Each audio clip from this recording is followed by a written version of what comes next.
A ver cómo te cuento yo de qué va el capítulo de hoy. ¿Te acuerdas del que dedicamos hace unas semanas a la identidad y la conciencia?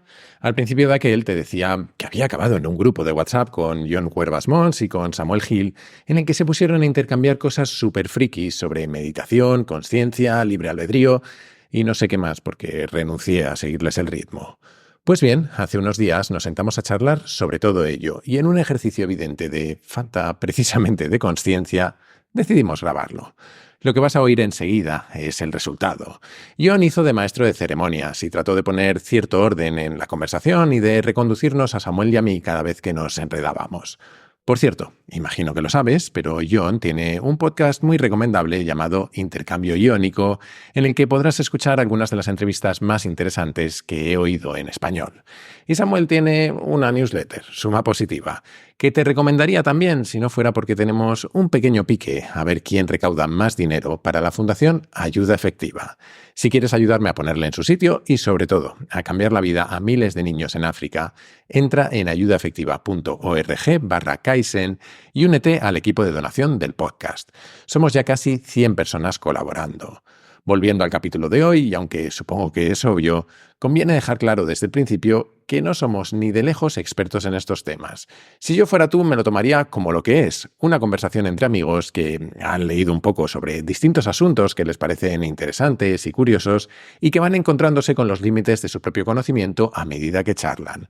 Además, sin la posibilidad de llegar a conclusiones ciertas, porque en estos temas hay poco demostrable. Pero son apasionantes y la verdad es que lo pasamos muy bien. Y dicho todo esto, te dejo ya con John Cuervas Mons, que nos va a guiar a través de esta conversación entre tres absolutos inconscientes. Espero que la disfrutes.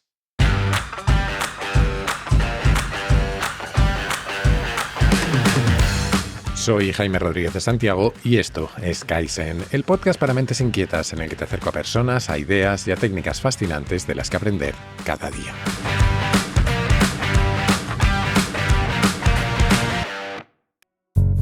Hoy es muy importante que no nos hagáis mucho caso porque el misterio de la consciencia es un problema sin resolver. Y explicando algunas de las teorías sobre el tema, seguro que nos metemos en un montón de laberintos sin salida. A lo mejor ni siquiera respondemos a las preguntas que nos hemos puesto a nosotros mismos. Lo que está claro es que un conocimiento como este es muy difícil de abarcar y hoy hemos venido claramente a jugar. La gran pregunta sobre la consciencia es la siguiente. ¿Cómo es posible que los procesos físicos en el cerebro compuestos de átomos y moléculas den lugar a la experiencia subjetiva de ser consciente? O en palabras de Jaime en el episodio 179 de Kaizen, ¿cómo es posible que nuestras células, nuestras neuronas cambien completamente cada 7 años y seguir sintiendo que somos los mismos? Una de las herramientas fundamentales para conocer nuestra mente y acercarnos a este misterio es la práctica de la meditación. Y empezamos con Samuel contándonos cómo empezó y cuáles han sido para él los resultados más tangibles. A ver, pues empecé un poco también por curiosidad, como casi cualquier cosa que hago, pero también un poco influenciado por un montón de la gente que admiro, ¿no? Medita y dice cómo de importante y de transformador ha sido en su vida meditar, ¿no? Así que tras varios intentos fallidos, el último está en curso de fallar, pero todavía podemos quizás reconducirlo. Lo he intentado varias veces, ¿no? Yo siempre he creído que yo soy típica persona que no necesita meditar tal y como yo entendía la meditación, porque creo que en general gestiona bien el estrés, hago otro tipo de actividades que pueden considerarse próximas al mindfulness, que a lo mejor luego entramos a definir, etc.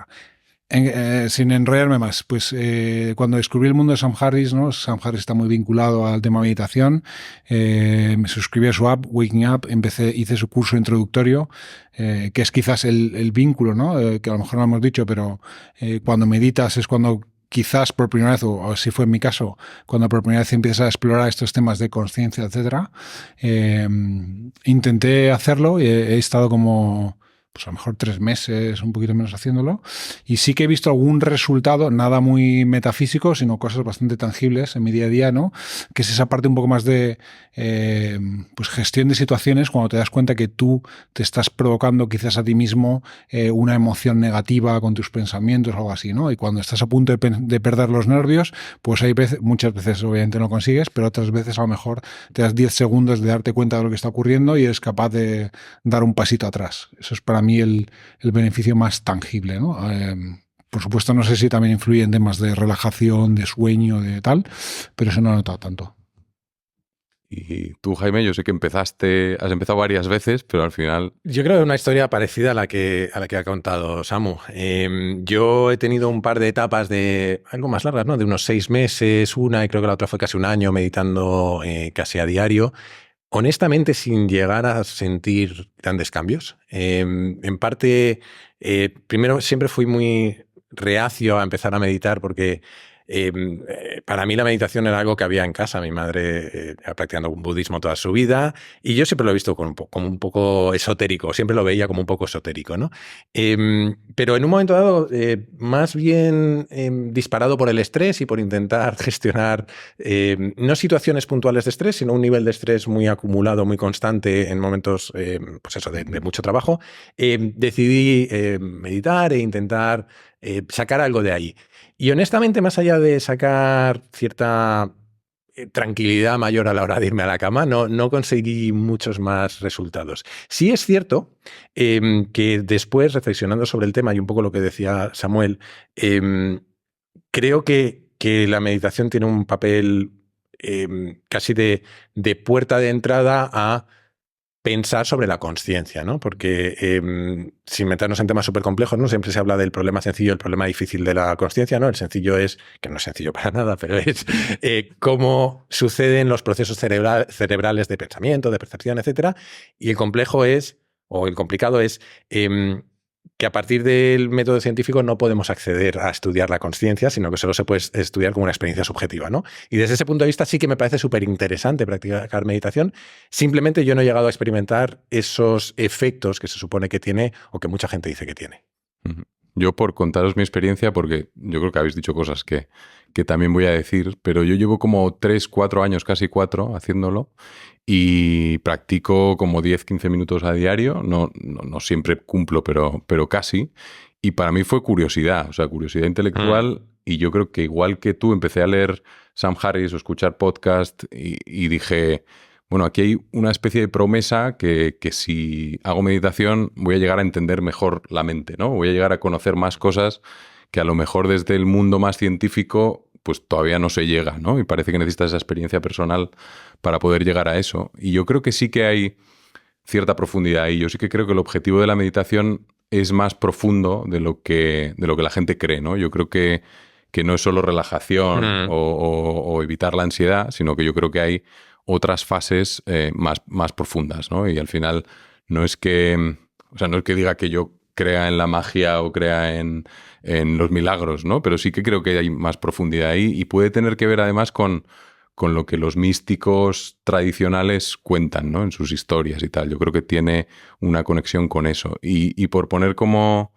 experiencias más concretas, yo sí que he notado como varias fases, ¿no? Yo, de alguna manera, una primera fase que tenía más que ver con esa parte de la relajación, un poco la relajación, también la flexibilidad mental, la concentración, y yo creo que eso parte como del aprendizaje clave de dejar pasar los pensamientos. O sea, esta idea de que la meditación no es poner la mente en blanco y forzar para que no salgan pensamientos, es dejarlos pasar, ¿no? Que no aterricen.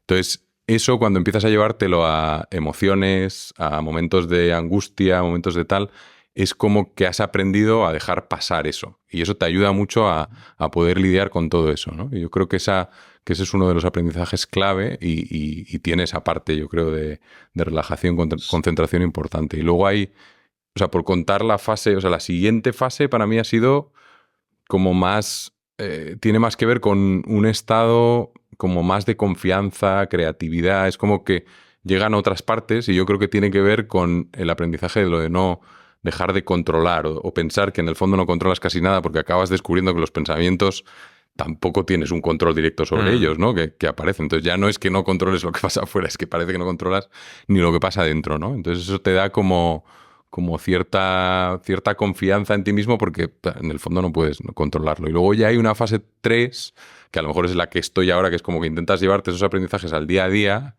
intentas practicar o atomizar tu práctica de la meditación para que en todos los momentos puedas hacerlo de alguna manera, y sí que ahí empieza un poco una parte más, quizá más espiritual, ¿no? De empezar a pensar si todo eso, pues hay algo más que no conoces, o un poco que la realidad en la que estás no es la que es, que hay cierta unidad, ¿no? Que al final notas que aunque seamos individuos parece que hay como conexión entre todo. O sea, una sensación un poco más espiritual. Y luego habrá fase 4, fase 5, fase 6, pero a eso todavía no... Yo no he llegado a estar en esa situación. Claro, yo lo que veo, ¿no?, es que en la parte esta de los beneficios más físicos, más tangibles de relajación de sueño, en el fondo, aunque dicen que no, o sea, meditar...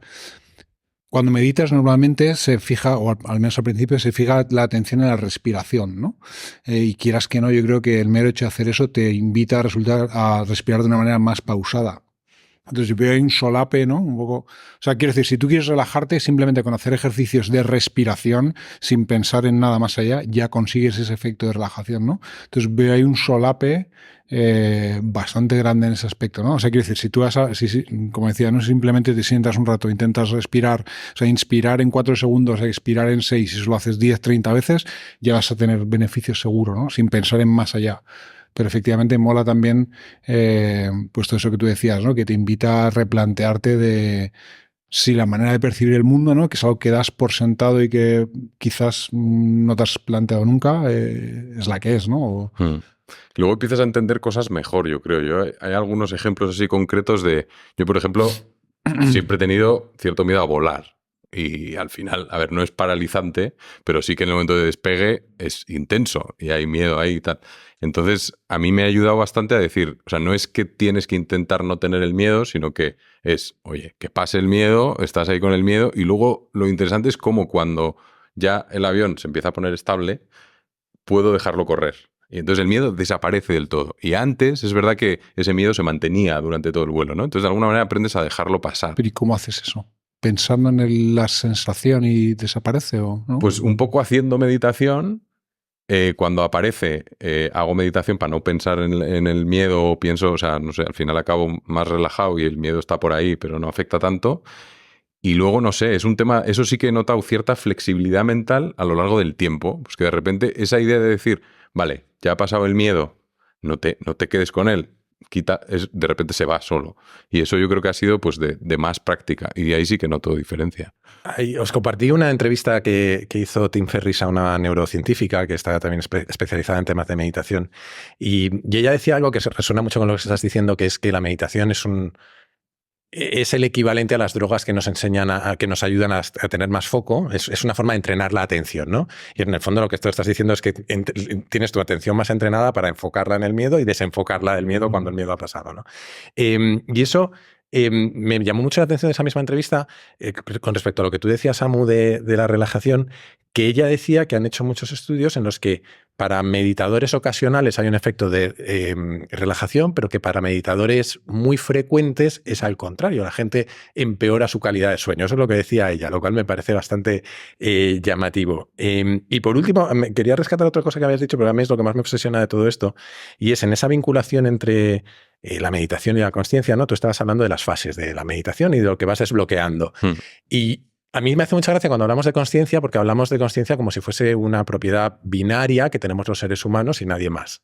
Y yo tiendo a pensar que esto es más bien como una graduación, ¿no? Habrá animales o seres con menores niveles de consciencia y posiblemente seres con mayores niveles de consciencia que no sé cómo imaginarme qué es, pero me parece bastante alucinante imaginar que alguien tiene un grado de consciencia mayor, que no sé si es que se conecta a ese universo común que tú decías antes o qué. Yo creo que ahí, yo creo que es mejor que entremos un poco más tarde, porque entramos ya a las teorías de Donald Hoffman y eso nos metemos ahí a tope. No, pero es justo eso. Y yo creo Compórtate, que hay, Jaime. Hay una reflexión. Voy a venir a reventar esto. Pues, a ver, si queréis, o sea, seguimos un poco por esta parte. a mí me parecía muy interesante también conectar con, porque esto salió tú me hablaste de Sam Harris y pero espera, yo tengo más curiosidad. No, pues dale. ¿Tú cómo has hecho para mantenerte tan constante, ¿no? Porque yo ya te digo, yo estoy en un momento ya de flaqueza, de qué pereza, ¿no? E incluso en el propio curso de Sam Harris, en algún otro lo he leído, ¿no? Que muchas veces en la vida las cosas que más falta te hacen, por así decir, son las que tiendes a evitar, ¿no? O algo así. Y creo que no sé si me hace mucha falta, pero desde luego estoy intentando evitarlo últimamente, ¿no? O sea, ¿por qué te has mantenido tan? ¿Porque eres en general una persona súper disciplinada o porque...?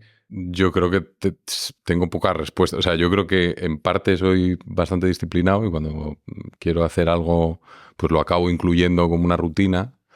Pero creo que la forma en la que lo hago es convertirlo en una rutina súper concreta y de hacer todos los días lo mismo.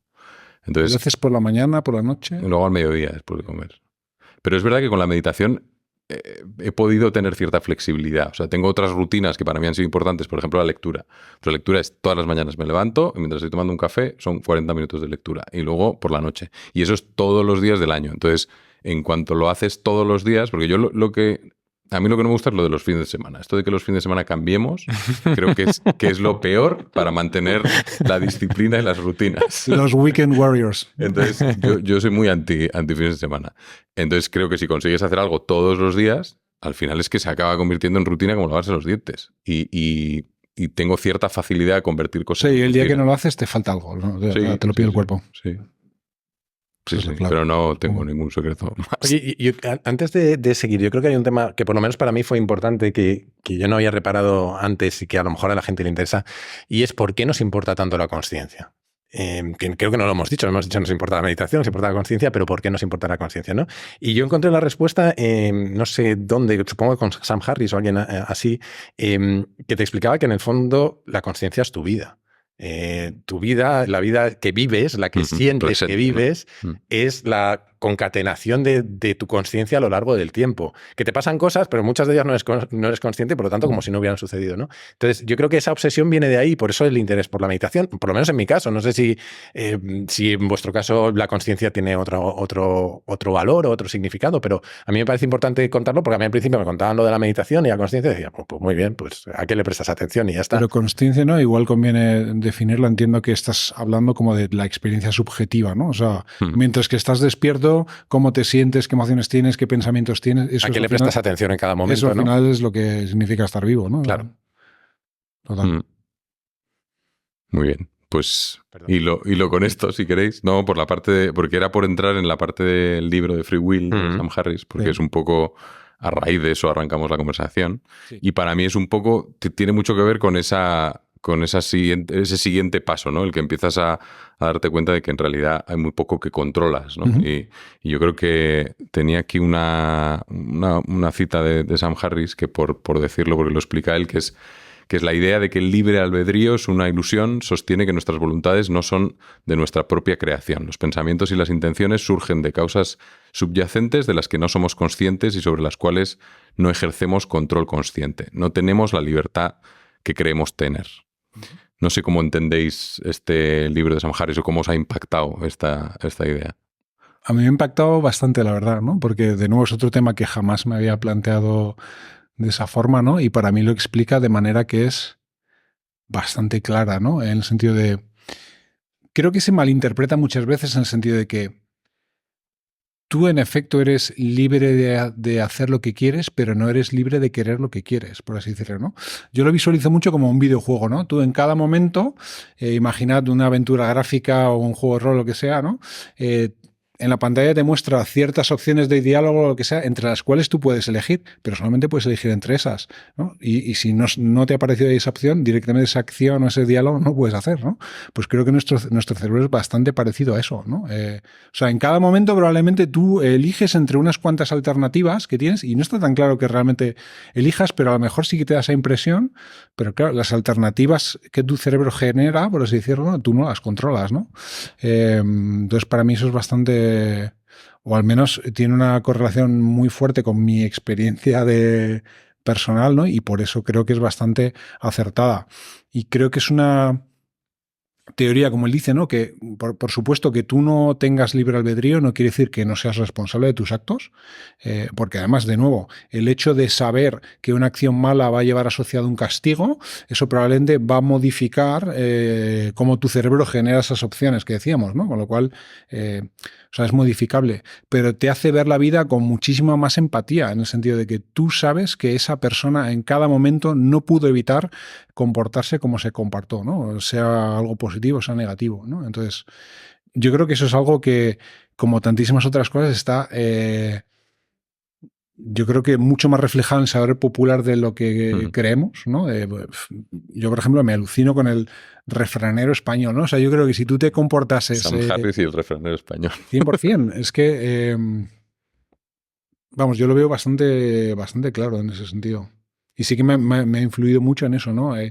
El ser también incluso más empático conmigo mismo, en el sentido de la gente que no es capaz de ser como tú, tan disciplinada y seguir un éxito, pues es que realmente, o sea, en ese momento tu maquinaria de estados no pudo hacer otra cosa diferente, probablemente, ¿no? Dado la configuración del universo y tu autómata, por así decirlo, ¿no?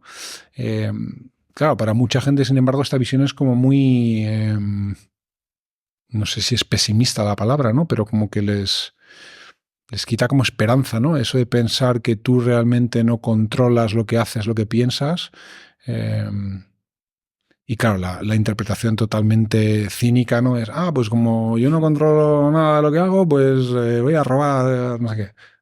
Es una tontería, ¿no? Yo creo. Pero también está ahí. Sí. No, pero es interesante lo que dices de lo de la empatía, ¿no? Que al final también para tener más compasión, pero contigo mismo, también entender un poco cómo funciona. Yo sí que creo que... Bueno, no lo hemos mencionado, ¿no? Pero yo creo que la gran tesis del libro de Free Will es que, pues eso, una persona en un momento, en un instante y dada una configuración del universo dada, solamente puede hacer una cosa, que es la que hizo. Si rebobinases, por así decirlo, o sea, no es como un tema, no hay aleatoriedad, ¿no? Si repitieras ese experimento 100 veces, no harías cosas diferentes cada vez, sino que cada vez harías lo mismo, probablemente. A ver, a mí es una teoría que me molesta. Me molesta profundamente, además, porque primero creo que el libre albedrío, o sea, no sé si tenemos o no libre albedrío, pero creo que lo que tenemos para nosotros es indistinguible del libre albedrío, por lo menos para mí. En mi vida siento que tengo libre albedrío y me cuesta mucho reconciliar eso con lo que dice Harris. Creo que Harris lo explica de forma muy... pues muy convincente, ¿no? Tal y como te lo plantea, y en el fondo lo que él plantea es cualquier decisión que tomas, la tomas porque viene precedida de una serie de una serie determinista de relaciones causa-efecto. Todo ha conducido a que tomes esa decisión y no otra porque no puedes tomar otra, ¿no? No es... Claro, yo no conozco el tema lo suficiente, lo he empezado a investigar recientemente y he leído otras teorías que dicen que le llevan la contraria, ¿no? Y que hablan de que es complicado hablar de determinismo cuando los ladrillos no son deterministas, dentro de las neuronas hay efectos cuánticos que no son deterministas, y cuando en los sistemas se producen propiedades emergentes que no tienen por qué ser deterministas. Te voy a refutar eso en palabras de Harris. Aunque hubiera un componente aleatorio en tu comportamiento, ¿hasta qué punto eso significaría que tú eres libre de elegir? Claro, no habría ninguna diferencia. Claro, pero para que tú no fueras libre, por lo menos tendría que ser predecible para alguien que conociera todas las condiciones del universo la decisión que vas a tomar, ¿no? Y no parece claro que el comportamiento emergente de sistemas como estos, y ahí ya entramos en complejidades de sistemas que a mí se me escapan, sea predecible. ¿Tú no crees que precisamente los sistemas de incentivos funcionan porque somos muy predecibles? Claro, yo no rebato que funcionen precisamente por eso. No rebato que no haya influencias muy fuertes, pero no funcionan siempre. ¿No? Los sistemas de incentivos. Claro, porque cada persona, ¿no?, es genéticamente diferente, claro, y ha tenido unas vivencias completamente diferentes. Claro. Pero ¿esa persona en ese momento concreto eligió lo que hizo o simplemente lo hizo? Claro, no lo sabemos. Y además el problema es que lo planteamos a posteriori, nunca Pero futuro. Tú obsérvate a ti mismo en cada instante, ¿no? Que es un poco lo que decíamos con la meditación, ¿no? Sí, o sea, yo os he dicho que a mí me molesta profundamente porque me sitúa en una contradicción. Y creo que Harris lo explica muy bien. Ahora, Yo no tengo 100% claro que eso sea así. Lo que no sé si puedo saber cómo es. Esa es mi duda. Sí, y otro tema que no hemos mencionado, ¿no?, es que este es un tema que es extraordinariamente controvertido porque la religión básicamente se basa sobre el pilar de que existe el libre albedrío, Claro. ¿no? Y serás castigado por tus malos actos, ¿no? Que en el fondo, ya digo, ¿no?, tampoco es incompatible con esta noción, porque está bien que seas castigado por tus malos actos, sobre todo, y que los sepas, porque eso modifica tu...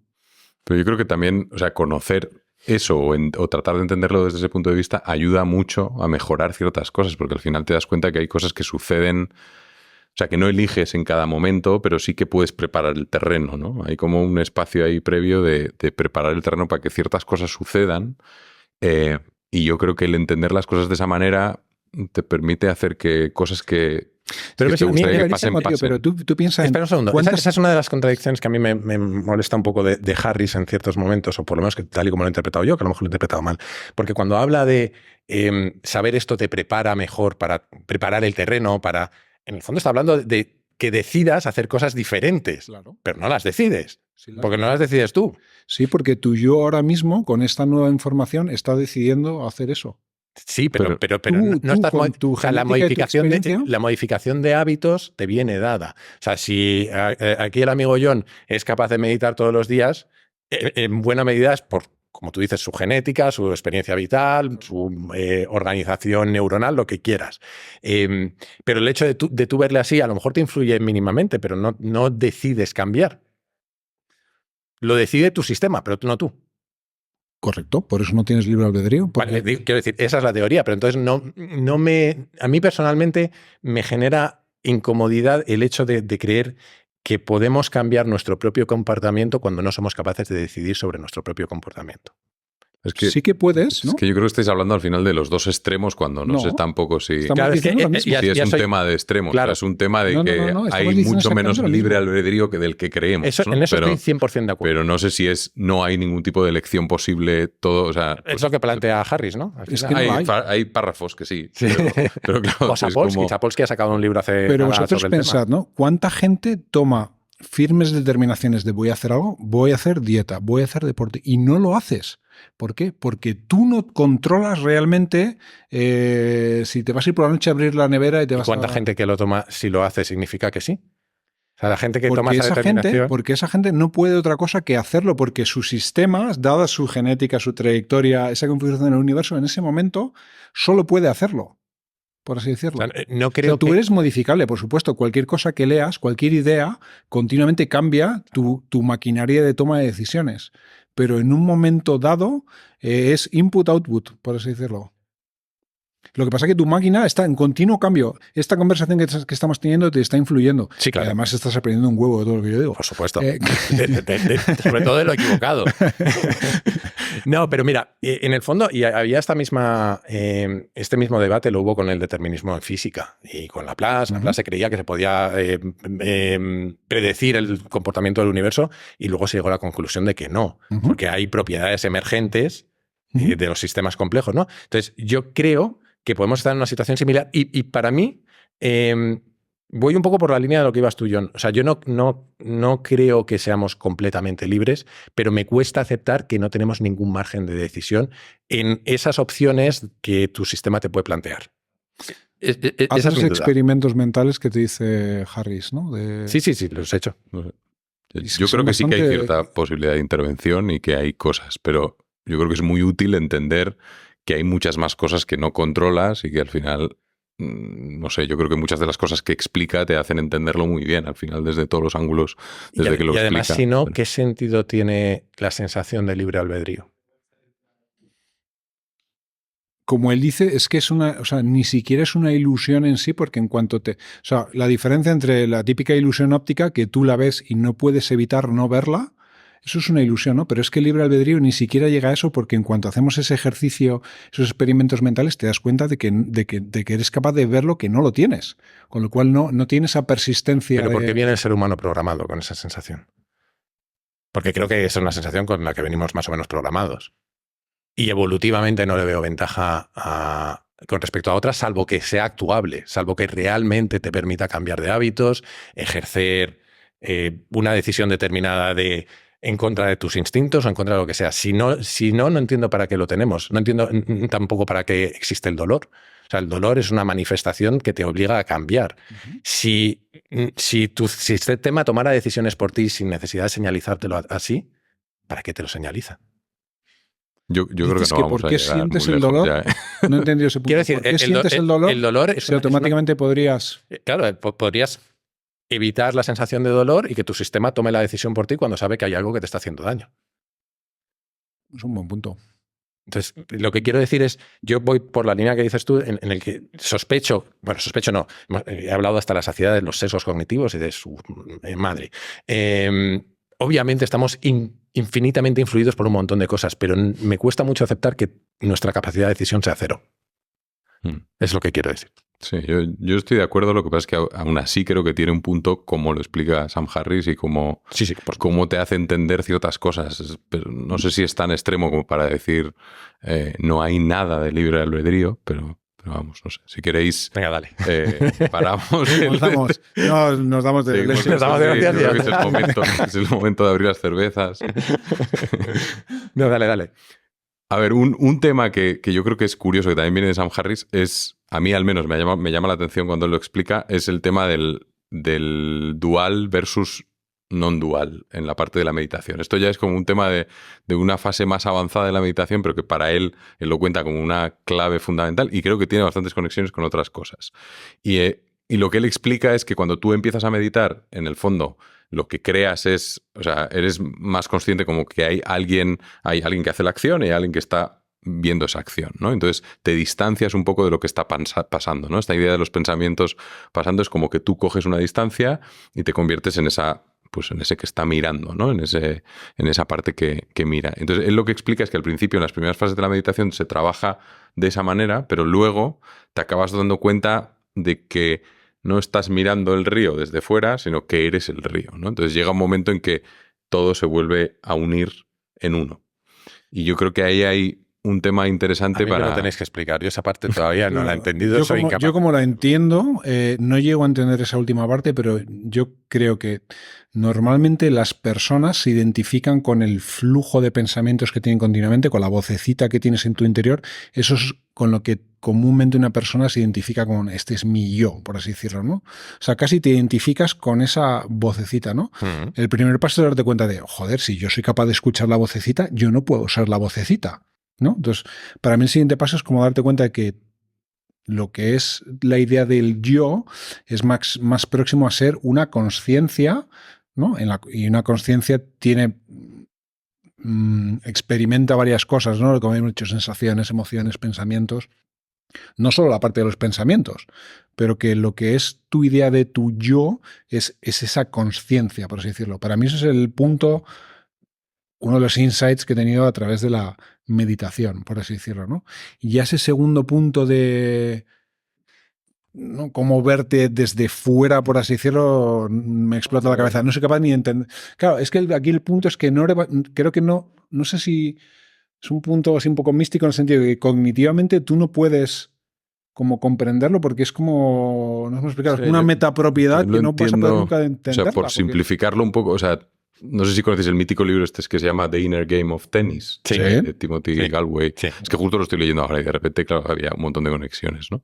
Entonces, al final ahí habla, bueno, parecido al sistema 1, sistema 2 de Kahneman, ¿no? Que es Self 1 o Self 1, Self 2. El 1 es el bueno. No, en el de este no, es al revés. No, el 2 no puede ser el bueno. El bueno es el que siente, nunca el que piensa. Por eso, pero aquí este es al revés. Le da la vuelta, es el contrario de Kahneman. Okay. Entonces el self 1 es el que está juzgando, ¿no? Juzgando lo que está ocurriendo.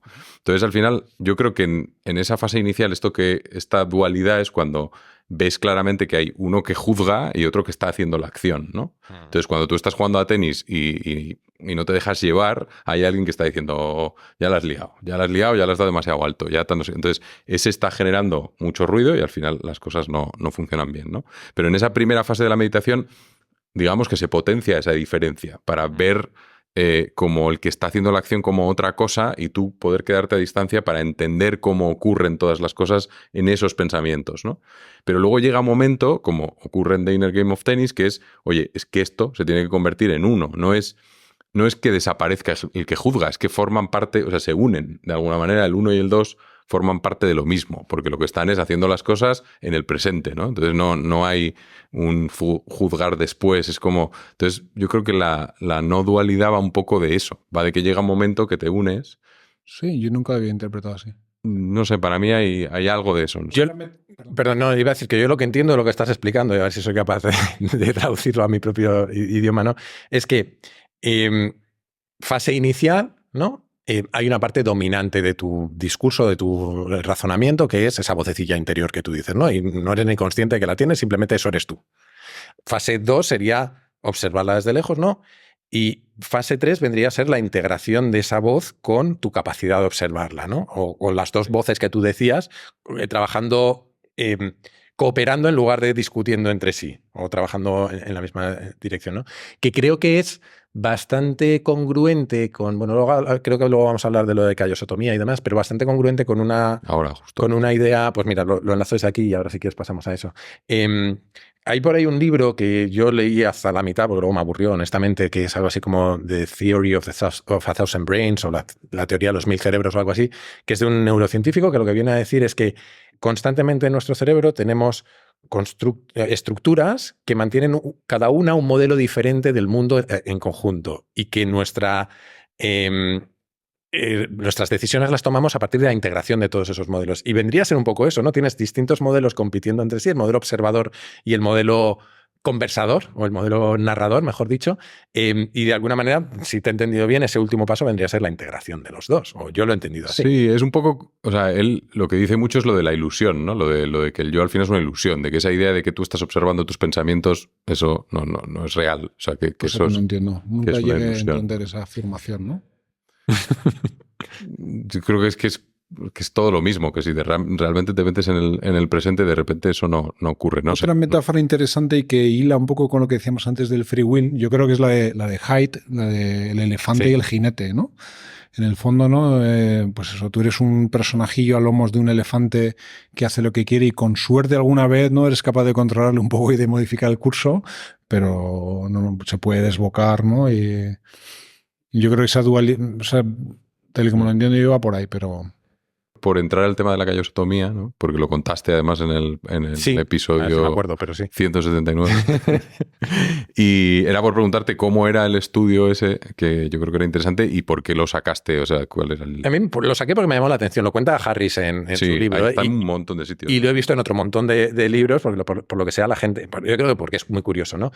Por poner en contexto, la callosotomía es una intervención quirúrgica que lo que hace es cortar las fibras del cuerpo calloso, que es un conjunto de fibras que unen ambos hemisferios en el cerebro. Y hasta aquí mi conocimiento neurológico, ¿no? Y es por epilepsia. O sea, no me pides mucho más. Entonces, se empezó a hacer con pacientes de epilepsia para regular las tormentas sinápticas que se producían entre los dos hemisferios y que provocaban los brotes epilépticos, ¿no?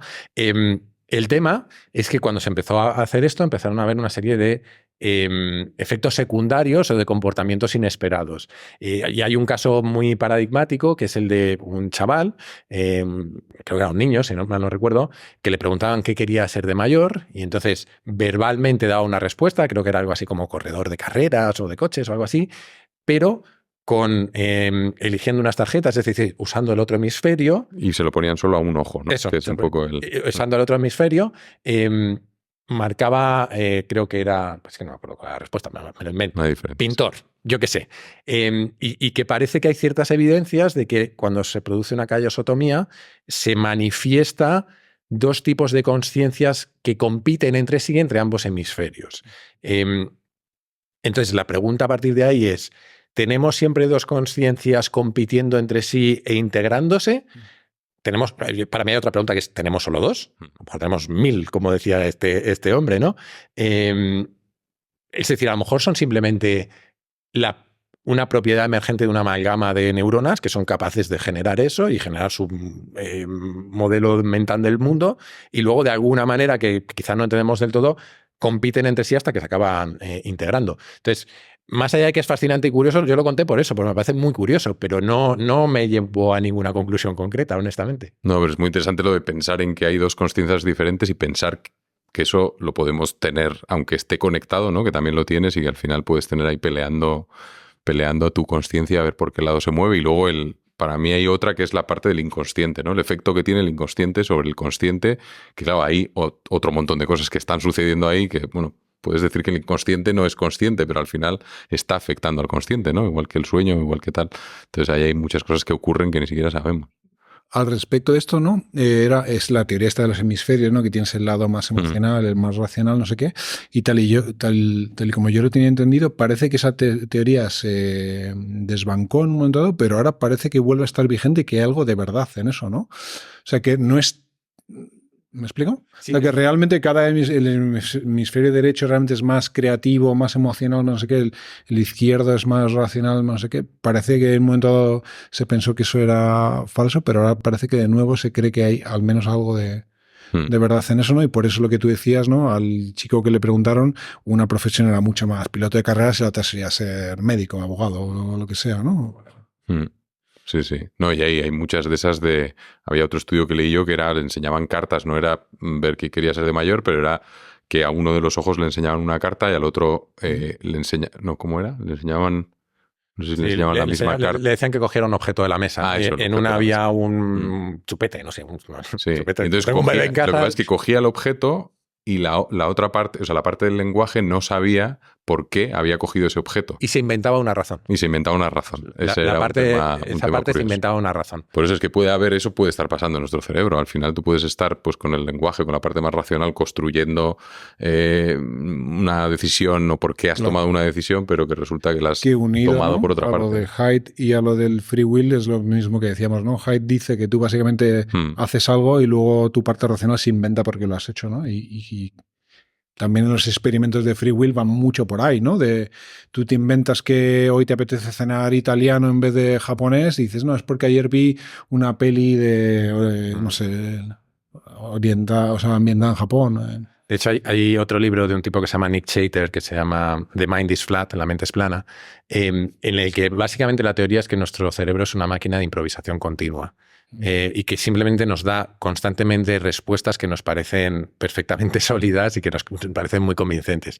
Y una de las cosas que a mí más me alucinó de ese libro, que se vincula un poquito con lo que tú estabas diciendo, es han hecho una serie de experimentos, y yo no era nada consciente de esto, de que en realidad solo vemos en color, nuestros ojos solo ven en color un aspecto diminuto de toda la imagen que estamos viendo. Lo que está sucediendo es que nuestro ojo no para de hacer micromovimientos para captar todo el resto y que nuestro cerebro lo coloree. Pero en cada momento tu ojo solo ve en color una parte minúscula de allá donde estás enfocando. Entonces, él venía a decir que eso es indistinguible para nosotros de ver en color. Y un poco lo que tú estás diciendo es que con esa capacidad de improvisación que tiene nuestro cerebro es indistinguible tener una buena razón de inventártela en el momento.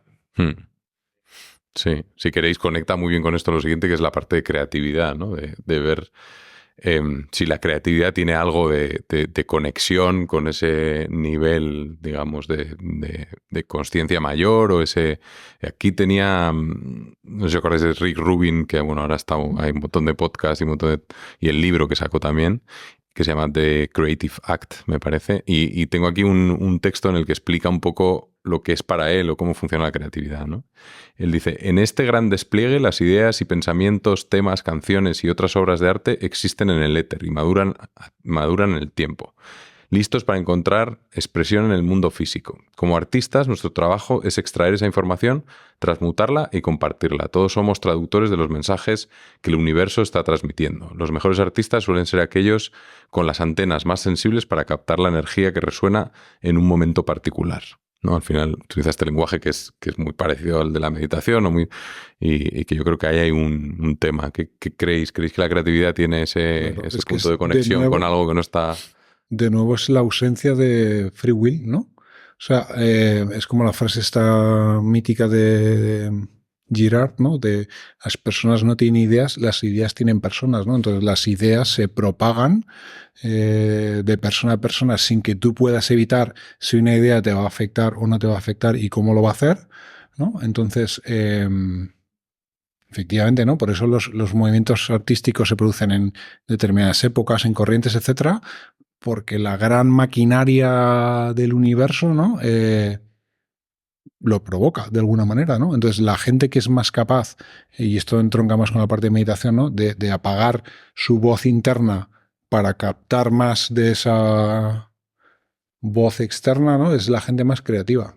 Sí, es que hay una parte interesante que es el pensar que no es un tema de tu propio cerebro, sino que es un tema de cierta conexión que se produce con algo que no tiene por qué ser. Sí que es un poco tu propio cerebro, ¿no? Pero que se conecte con otra cosa. Configuración del universo, por así decirlo en ese momento. O que se esté conectando con otra cosa, ¿no? Con otra energía que sucede, no tiene por qué solo suceder en tu cerebro, ¿no? Es un poco, alguna teoría de la consciencia va un poco en ese camino, ¿no? Que al final hay una consciencia y de alguna manera pues lo que vemos aquí son portales de consciencia en cada uno de nuestros cerebros, pero hay una consciencia superior. Pero es como, yo lo veo más, ¿no? Por quitarle la parte así más esotérica, ¿no? Es como esa información que se propaga, ¿no? Al final es como si el universo es una gran maquinaria, ¿no? De procesar información. Que pero solo se propaga a través de las personas. Prefiero decir información que energía, porque energía me suena a esoterismo y a... Pero claro, ¿se propaga solo de persona a persona o hay otro wifi que propaga esa información? Ese es un poco... Hay otro wifi que son las manifestaciones culturales que las personas hacen. Quiero decir, una cosa es la información que te envíe o te transmita, y otra cosa es que si vas por la calle empiezas a ver determinados tipos de edificios, determinados tipos de carteles, etcétera. Pero yo he venido a llevaros la contraria otra vez. Es que estábamos hablando de que si la creatividad es básicamente la manifestación de una palabra que a alguien que todos conocemos le gusta mucho, el zeitgeist, ¿no? Del espíritu del tiempo que vivimos y de las fuerzas culturales, etcétera.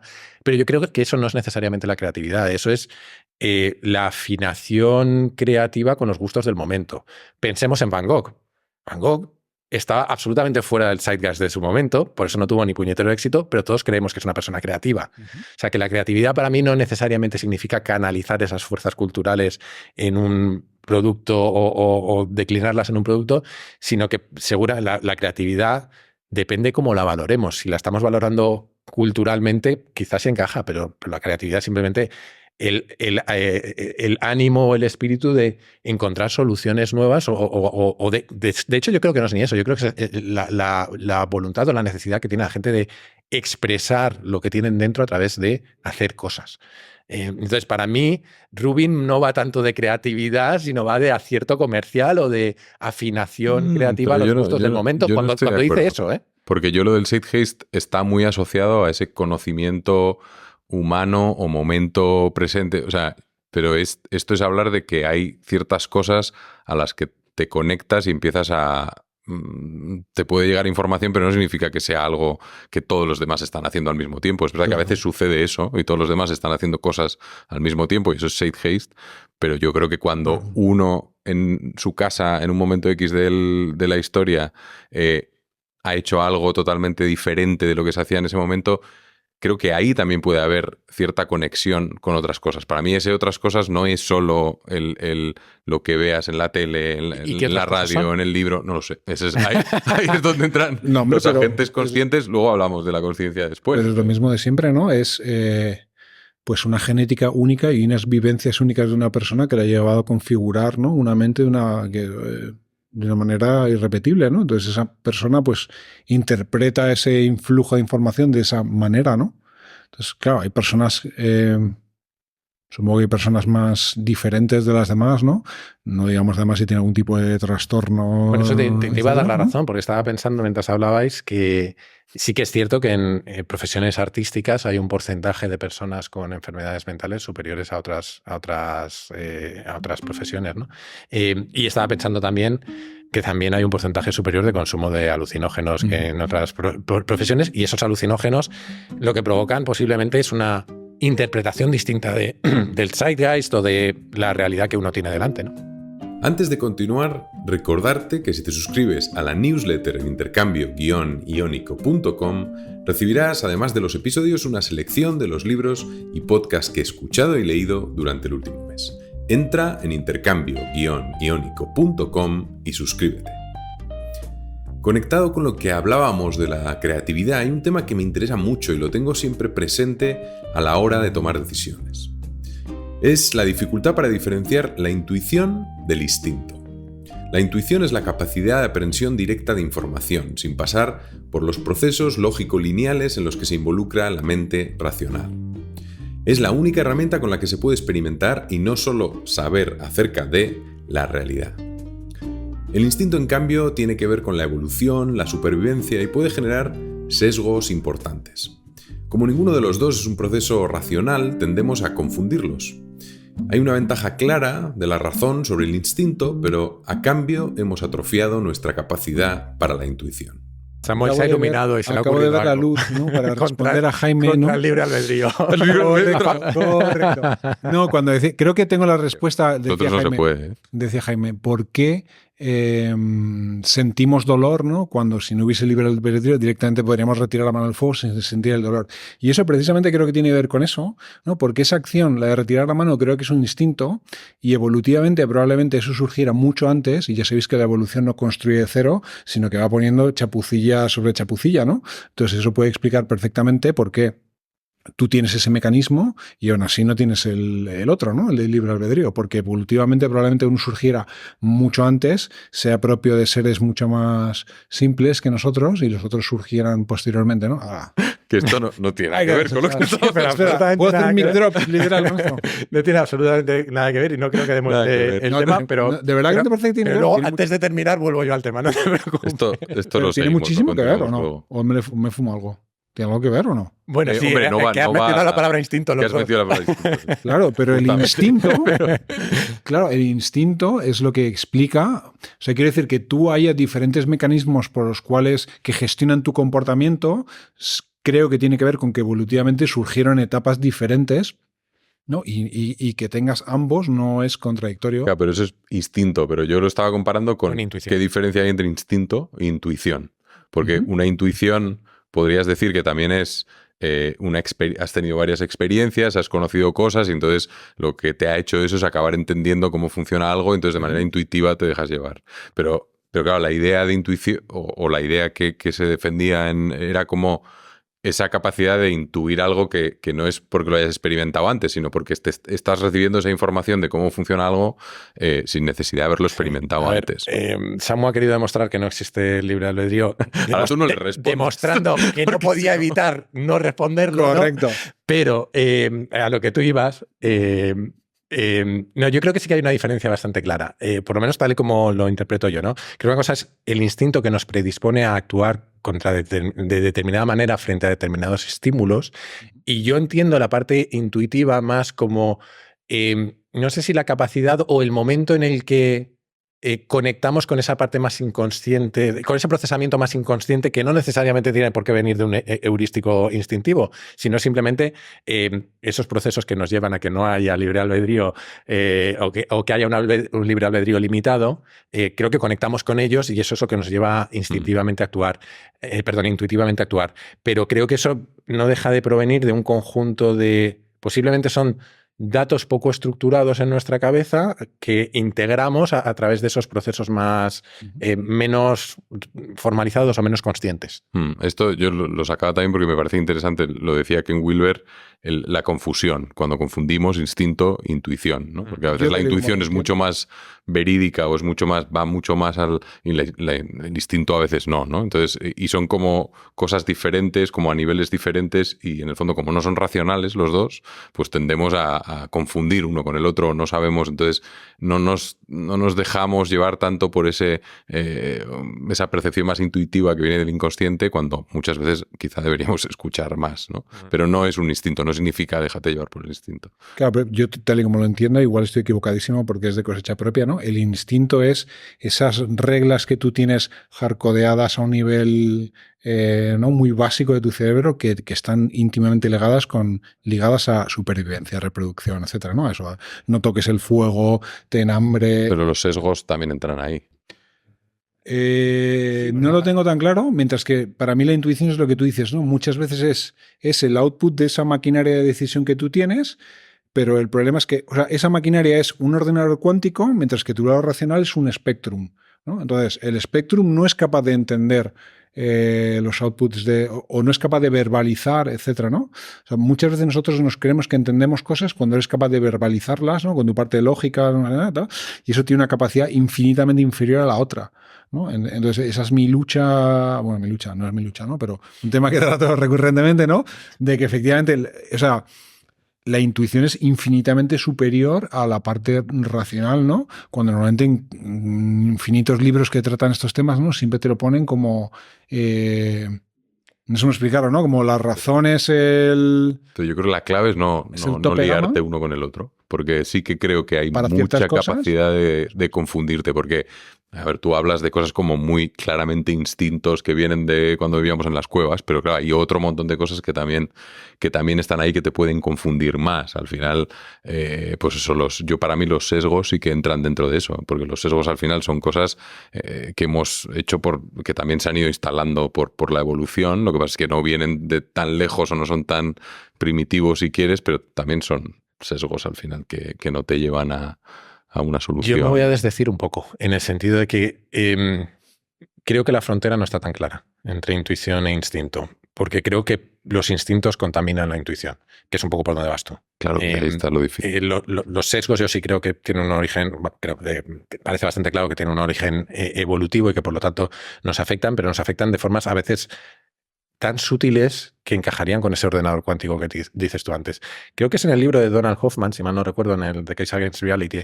Él habla de cómo hicieron un experimento con fotos parecidas a la de la niña afgana de National Geographic, esta niña que tiene el velo verde, los ojos verdes y el velo detrás y tal, que si os fijáis, una de las cosas que hace especialmente cautivadora esa foto son el aro que tiene alrededor del ojo, que es especialmente grueso. Y eso se ha trazado como es un signo de salud evolutiva. Y de hecho se ha hecho un experimento en el que muestran a personas fotos retocadas en las que la misma persona tiene ese aro alrededor de la pupila, perdón, del iris, más grueso o más fino, pero casi imperceptible, y la gente las percibe como más atractivas cuando tienen eso. Y creo que ahí muchas veces confundimos nuestra intuición, o sea, nuestra intuición se contamina de cosas como esas que tienen orígenes evolutivos, pero que no sabemos discernir muchas veces.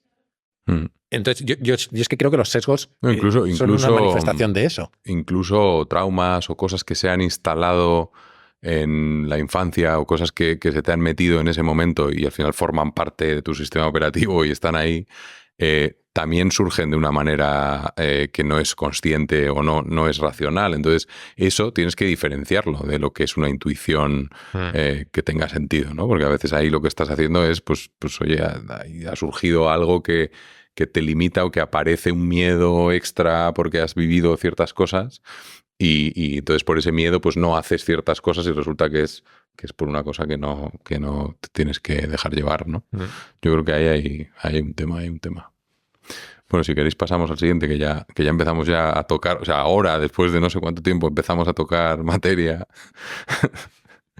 O sea, la siguiente es meternos con... Me parecía interesante entrar directamente a una de las teorías de Donald Hoffman, luego nos metemos con la parte de la consciencia en sí, pero hay una primera que explica lo de que la realidad es una interfaz, ¿no? Y me gustaría leerlo porque lo explica muy bien y tiene esa parte evolutiva y muchas cosas de las que hemos hablado. Pero os lo leo. Una metáfora puede ayudar a nuestras intuiciones. Supongamos que estás escribiendo un correo electrónico y el icono de su archivo es azul, rectangular y está en el centro de tu escritorio. ¿Significa esto que el archivo en sí es azul, rectangular y está en el centro de tu computadora? Por supuesto que no. El color del icono no es el color del archivo, los archivos no tienen color, la forma y posición del icono no son la verdadera forma y posición del archivo. De hecho, el lenguaje de forma, posición y color no puede describir los archivos de una computadora. El propósito de una interfaz de escritorio no es mostrarte la verdad de la computadora, donde verdad en esta metáfora se refiere a circuitos, voltajes y capas de software. Más bien el propósito de una interfaz es ocultar la verdad y mostrar gráficos simples que te ayuden a realizar tareas útiles como redactar correos electrónicos y editar fotos. Si tuvieras que ajustar voltajes para redactar un correo electrónico, tus amigos nunca recibirían noticias tuyas. Eso es lo que ha hecho la evolución. Nos ha dotado de sentidos que ocultan la verdad y muestran los iconos simples que necesitamos para sobrevivir lo suficiente como para criar a nuestros hijos. El espacio, tal como lo percibes cuando miras a tu alrededor, es solo tu escritorio, un escritorio en 3D. Las manzanas, serpientes y otros objetos físicos son simplemente iconos en tu escritorio en 3D. Estos iconos son útiles, en parte porque ocultan la compleja verdad sobre la realidad objetiva. Tus sentidos han evolucionado para darte lo que necesitas. Puedes querer la verdad, pero no necesitas la verdad. Percibir la verdad llevaría a nuestra especie a la extinción. Necesitas iconos simples que te muestren cómo actuar para mantenerte vivo. La percepción no es una ventana a la realidad objetiva. Es una interfaz que oculta la realidad objetiva detrás de un velo de iconos útiles. ¿Qué os parece esta teoría? Brutal. Y es que, aunque Samu se cree que yo he escrito una novela romántica, el libro iba un poco de esto, ¿no? Y yo, de hecho, hay un ejemplo, Hoffman explica parte de esto con el ejemplo de un tomate. Y no es casualidad que pusiera un tomate en la portada, porque me basé en eso para... Él habla mucho de percepción, pero yo creo que hay más capas de esto. O sea, creo que una capa es nuestra relación con la realidad a través de la percepción, y otra es nuestra relación con la realidad a través de la psicología, de los sesgos, o a través de la cultura, de cómo la cultura construye la realidad que tenemos en la cabeza, ¿no? Entonces, a mí me parece fascinante. También convendría decir que esto es una teoría y que no está nada claro, pero la explicación de nosotros como una interfaz que aprende la realidad y de hecho la modifica en el proceso para hacerla útil, me parece brutal. Porque otra de las cosas que él creo que es el que dice, es que esa interfaz hace cosas como que aquello que nos parece útil como alimento o peligroso lo destaca más de lo que realmente existe o de cómo realmente destaca en la naturaleza, ¿no? Tenemos cierta tendencia a mirar objetos rojos, frutas rojas, etcétera, y las frutas a su vez se hacen rojas para que las miremos y atraernos, ¿no? Entonces, me parece muy interesante esa capacidad de distorsión para hacer algo útil, ¿no? No sé si compro lo de que todos son iconos. Son iconos en el sentido en el que nuestro cerebro los modifica. Pero es que él llega al extremo con ese ejemplo del tomate, y lo voy a masacrar porque no me acuerdo muy bien de memoria, pero llega al extremo de decir que si tú cierras los ojos y no estás tocando el tomate y tal, él no está seguro de que el tomate siga ahí. Y ahí a mí ya me cuesta, ¿no? Yo entiendo que son iconos en el sentido de que son un montón de átomos que interpretamos de una determinada manera en nuestra cabeza, pero esos átomos tienen el comportamiento de una serpiente. No me he inventado que se comportan como una serpiente, ¿no? Entonces, es una rayada gorda, pero me parece muy interesante y me callo, solo añado una última referencia. Yo de psicodélicos no tengo ni idea, pero me llamó mucho la atención una cita que no sé a quién le oí, que decía de Huxley, que Huxley tenía la teoría de que las drogas lo que hacían era hacer que el cerebro deje de limitar la realidad, abrir las puertas de la realidad, porque nuestro cerebro es un filtro. Yo no sé si es verdad o no, pero encaja mucho con lo que dice este tío. Sí, sí. Yo creo, ¿tú cómo lo ves? Claro, a mí me abre mucho, o sea, quiero decir, te das cuenta, por ejemplo, que al igual que cualquier acontecimiento futuro ya ha ocurrido en un episodio de Los Simpson, ¿no? En Matrix prácticamente está todo de lo que estamos hablando, ¿no? Porque sí, quizás el mundo se parece más, siempre estamos hablando metafóricamente, ¿no? Pero si bien, como decía antes, ¿no? El universo lo que es una gigantesca maquinaria de procesamiento de información, quizás la realidad más objetiva, por así decirlo, de nuevo, metafóricamente, es una ristra de unos y ceros, como Matrix. Sin embargo, para nosotros, para que seamos capaces de absorber esa información y actuar ¿no? con nuestros propósitos evolutivos, por así decirlo, pues hemos aprendido a visualizar esa matriz de unos y ceros de una manera que nos es útil, ¿no? Y te hace replantearte, pues eso, ¿no? Cualquier cosa, los colores, los sonidos, las texturas, todo eso realmente, probablemente, o sea, incluso la materia, ¿no? La materia es una ilusión, ¿no? O sea, en el fondo lo único que, hasta donde yo sé, creo que lo único que existe son campos de fuerzas, ¿no? Y cualquier otra cosa que percibimos simplemente es nuestro cerebro haciéndonos útil la percepción de esa realidad que no tiene que ver tanto con lo que estamos percibiendo. De hecho, ahora que has dicho lo de la materia, hay uno de los capítulos del libro, que está de mi libro, ya lo vendo, que está dedicado a nuestra relación física con la realidad, ¿no? Y esto lo revisó un físico, Fernando, al que le mando un saludo desde aquí, y en el proceso de revisión me hizo una reflexión, ¿no? Porque yo estaba hablando de cómo el universo, esto es de David Deutsch, que habéis leído probablemente los dos. Él tiene el ejemplo de cómo no vivimos en un lugar típico del universo, porque el universo está enormemente vacío, ¿no? Y él me dijo, eso si miras a lo macroscópico, pero si miras a lo microscópico, el vacío que hay entre los electrones y partículas elementales es muchísimo mayor que el que hay entre cuerpos celestes, ¿no? Estamos principalmente vacíos. Y lo otro que decía es que cuando tú tocas la pantalla del móvil o acaricias a tu pareja o lo que sea, no estás tocando nada. Lo que estás notando es la repulsión de unos electrones con otros, que es lo que tú dices. Es funcionalmente nos da la sensación de tacto, pero no existe. Y si te lo quieres llevar a tu rollete metafísico, ¿no? En el fondo todo es un gigantesco campo de fuerzas, ¿no? Cuyas divisiones son artificiales o existentes por motivos prácticos, pero en el fondo todo es una gran unidad, Sí, ¿no? Lo que explica al final es que todas las teorías que hemos tenido, o sea, incluyendo la del espacio-tiempo ahora, es una interfaz, ¿no? Y todas han sido interfaces. Y como que según vamos avanzando, la ciencia va avanzando, vamos dando pasos en la profundidad de lo que describimos, ¿no? Entonces, cada vez esa interfaz tiene como, pues empieza a conectar más cosas, hay más cosas, pero lo que dice él es que él cree que no llegaremos nunca a la realidad de verdad. Al ensamblador, ¿no? Nos vamos acercando y decía, bueno, y la física cuántica es el siguiente, y luego vas a empezar, y claro, entre la física cuántica y el espacio-tiempo de Newton, pues hay cosas que encajan y otras no, entre no sé qué. O sea, que ya vas como dando pasos, pero que en el fondo siempre vas a estar navegando una interfaz, ¿no? Y yo creo que ese es muy interesante.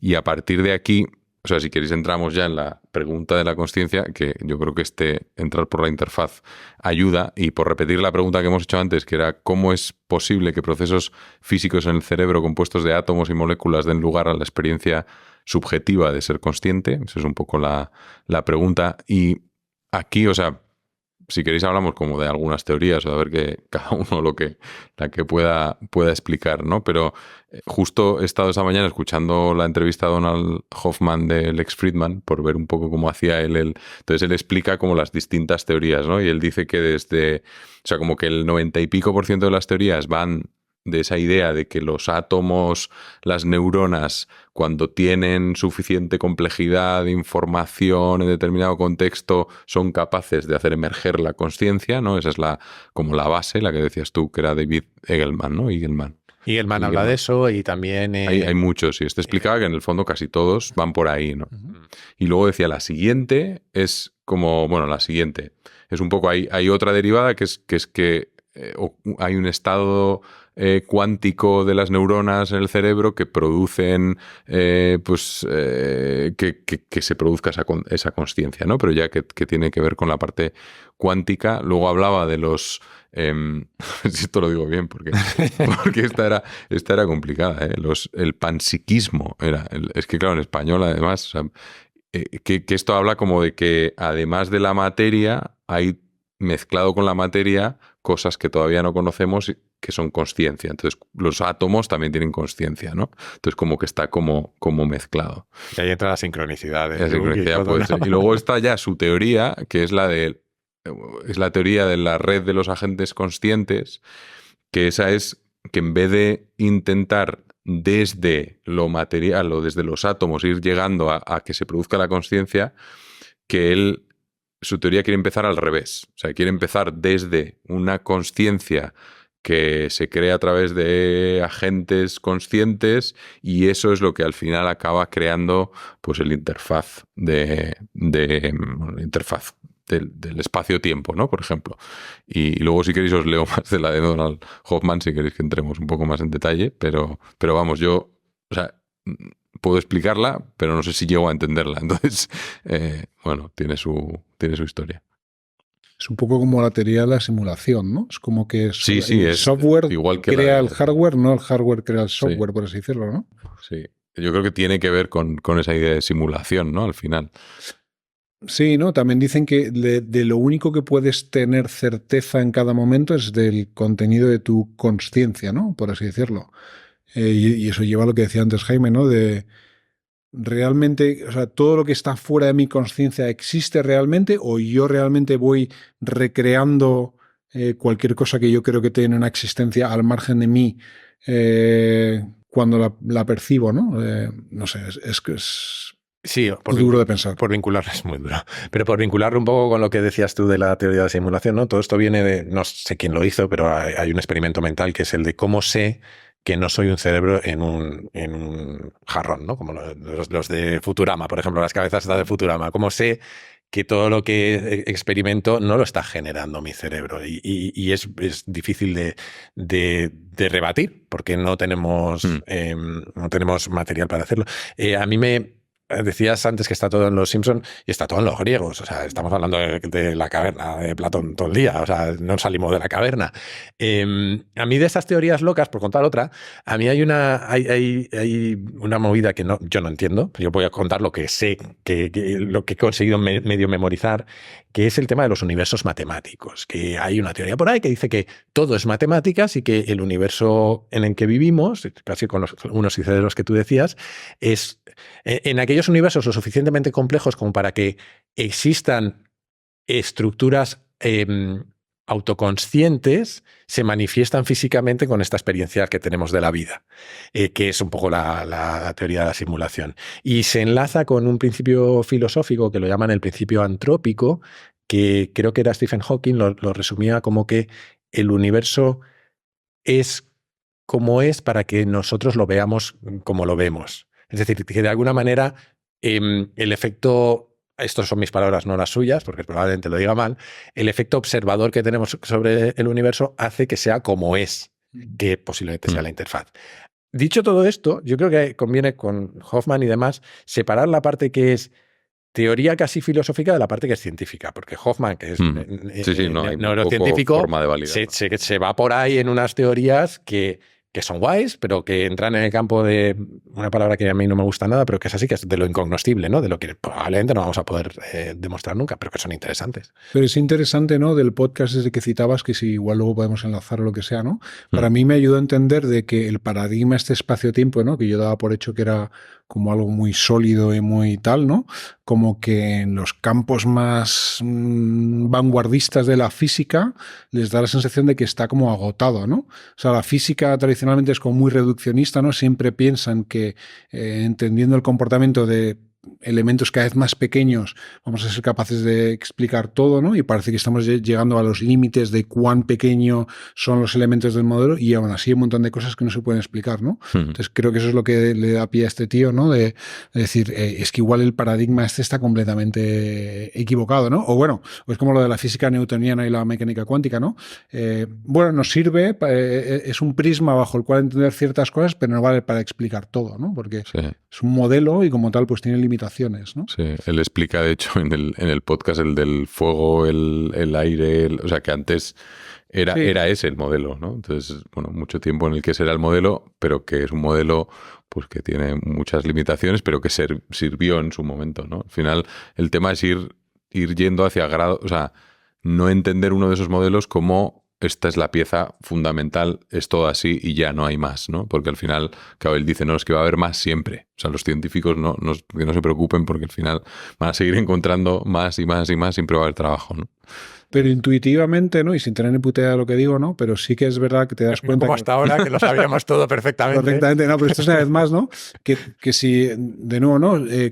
Con los paradigmas de la mecánica cuántica, etcétera, etcétera, ¿no? Pues te das cuenta que eso, o sea, que seamos incapaces de interpretar eso, pues te da a entender de alguna manera, ¿no? Que el prisma este bajo el cual interpretamos toda la física, pues no es el bueno, ¿no? Por así decirlo, o no es el definitivo, desde luego. O sea, es el mejor que tenemos hasta ahora. Es cada vez más preciso, pero no es perfecto, ¿no? Sí, pero lo que él dice es que si sigues perfeccionando lo que tienes, aún así te vas a topar contra un límite, por así decirlo, ¿no? O sea, lo que es donde decir está metida la física. Cada vez es más explicativo, ¿no? Cada vez explica más fenómenos, lo cual no significa que pueda abarcarlos todos.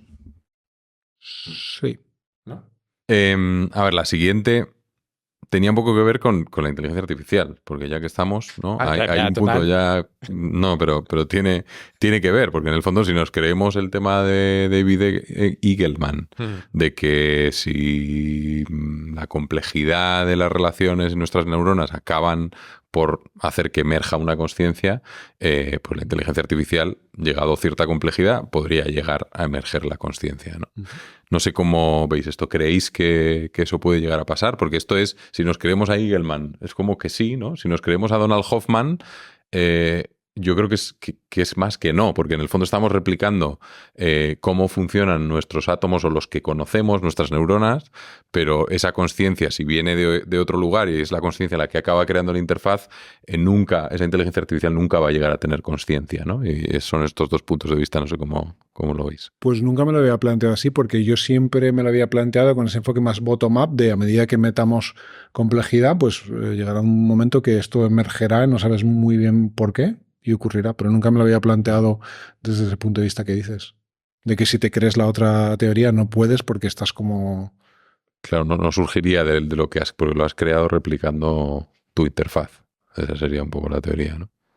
Yo no sé si estoy seguro de que eso implica eso. Quiero decir, de alguna manera, en el fondo, si el razonamiento que hemos seguido, o que yo he entendido de Hoffman, es como esto viene de una consciencia que genera agentes conscientes, de alguna manera. A ver, está hablando del alma casi. O sea, sí, estamos muy cerca de la espiritualidad. Sí. Claro, estamos muy cerca de la espiritualidad. Yo no tengo claro. Claro, si vamos por la vía de la espiritualidad, ahí no hay nada que discutir, porque o existe o no existe y ya está, ¿no? Pero si vamos por la vía de la propiedad de la consciencia, yo no sé por qué dos cosas distintas no pueden tener una propiedad compartida. Un avión vuela y no es un pájaro. No entiendo por qué algo, por no estar construido de la misma forma que lo otro, no puede tener la misma propiedad. Dices que en silicio se puede hacer lo mismo que en carbono, ¿no? Pero él cuestiona que como lo que estás haciendo... Es que él dice que no es un sustrato físico. Él viene a decir que no es un sustrato físico, sino que es algo que... Claro, que es algo que crea ese sustrato físico, pero no existe. O sea, entonces... Pero aún así, claro, aún así, otra cosa no puede tener esa misma propiedad. Claro, no, podría. Sí. En el fondo, por poder, podría, sí.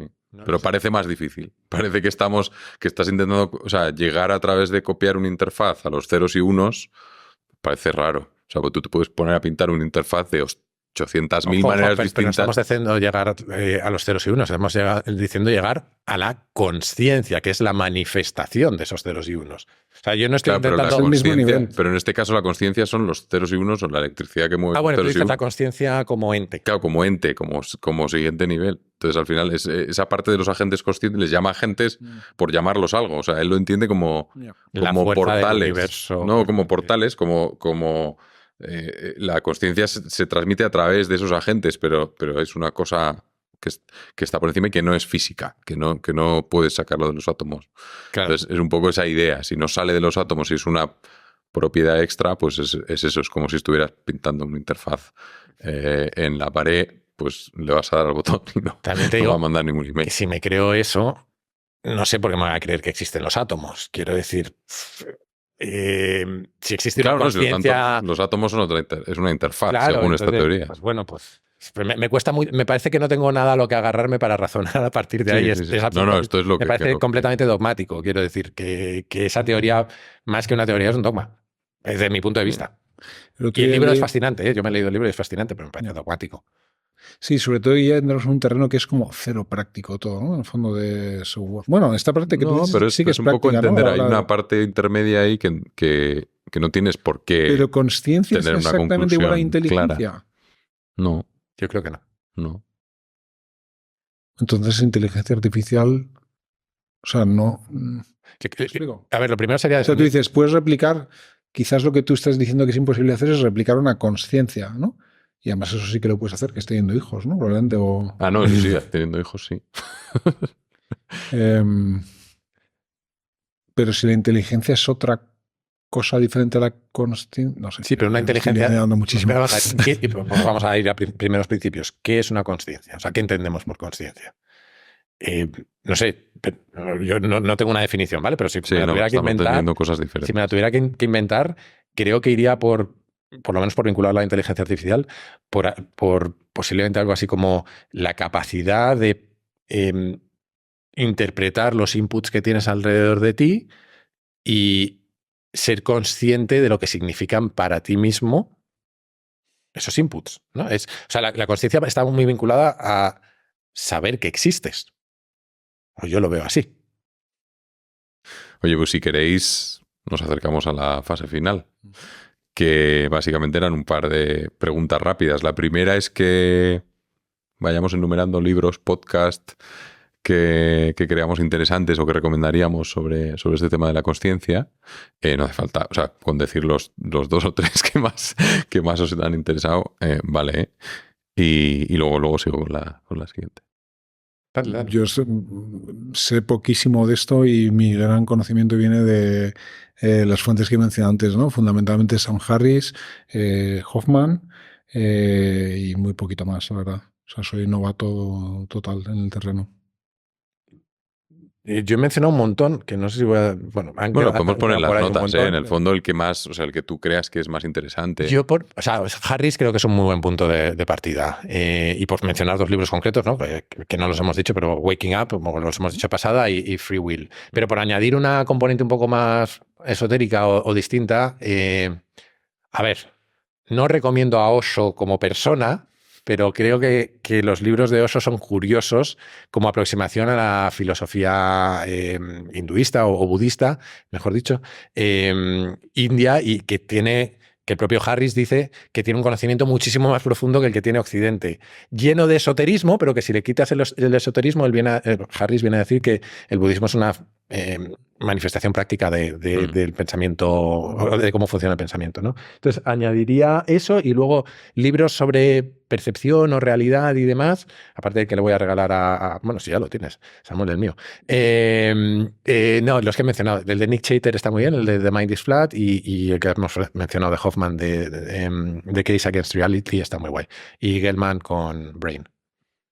Yo no sé si me queda alguno por mencionar, pero aparte del libro, a mí me gustó mucho la entrevista con Lex Fridman de Donald Hoffman, que es verdad que se enrollan y hay un momento ahí, pero hay cosas muy interesantes, hay partes que lo explican muy bien y es pues aparte del libro, yo creo que el otro es interesante. Y luego, por volver un poco a la parte más de meditación, como Waking Up de Sam Harris, también me parece muy interesante en español Biografía del Silencio de Pablo Dors, que además lo voy a entrevistar en enero y me parece que está muy bien escrito, es dentro de esas primeras fases de la meditación, pero es un libro interesante y cortito y yo creo que ahí me quedo. Me has recordado un libro por el que yo practiqué mindfulness por primera vez, que no sé si recomiendo en cuanto a que, bueno, me genera alguna duda la profundidad con la que lo cuenta, pero me parece muy interesante, que es...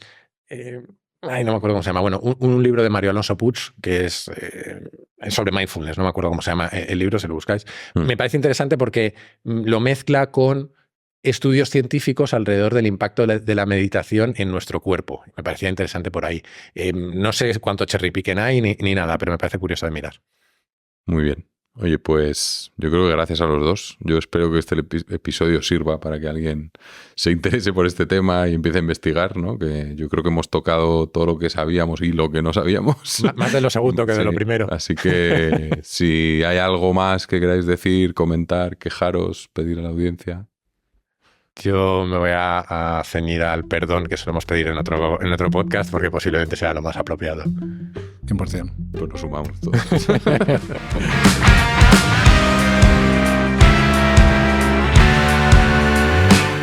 Y hasta aquí el capítulo de esta semana, que es además el último de 2023. Kaizen y yo volveremos en enero. Hasta entonces te animo a suscribirte y recomendar Kaizen en tu plataforma de podcast preferida, en YouTube, en redes sociales o, como creo que es mejor, a tus amigos. Así me ayudas a que el podcast siga creciendo. Además, si te gusta el podcast, puedes unirte a la comunidad Kaizen, una forma de apoyarlo económicamente, que yo lo agradezco mucho, pero también de acceder a un foro en el que encontrarás a otros curiosos compulsivos, recomendaciones de cientos de libros y películas, tendrás acceso a contenidos exclusivos, a un feed sin publicidad, a sesiones de mentoría conmigo y a los encuentros digitales que organizamos cada mes. Para hacerlo solo tienes que entrar en mi web, jaimerodriguezdesantiago.com, y hacer clic en el banner rojo. Y desde esa misma web o desde mi Twitter, @jaime_rds, puedes hacerme llegar tus comentarios, tus sugerencias, lo que tú quieras. Siempre contesto, aunque a veces tarde un poco. Y recuerda que si quieres participar en el podcast, puedes hacerlo enviando tus notas de audio por WhatsApp al siguiente número: 683-172-622, con el prefijo 34 si lo mandas desde fuera de España. Y esto es todo por hoy. Como siempre, muchísimas gracias por estar ahí y muy feliz Navidad.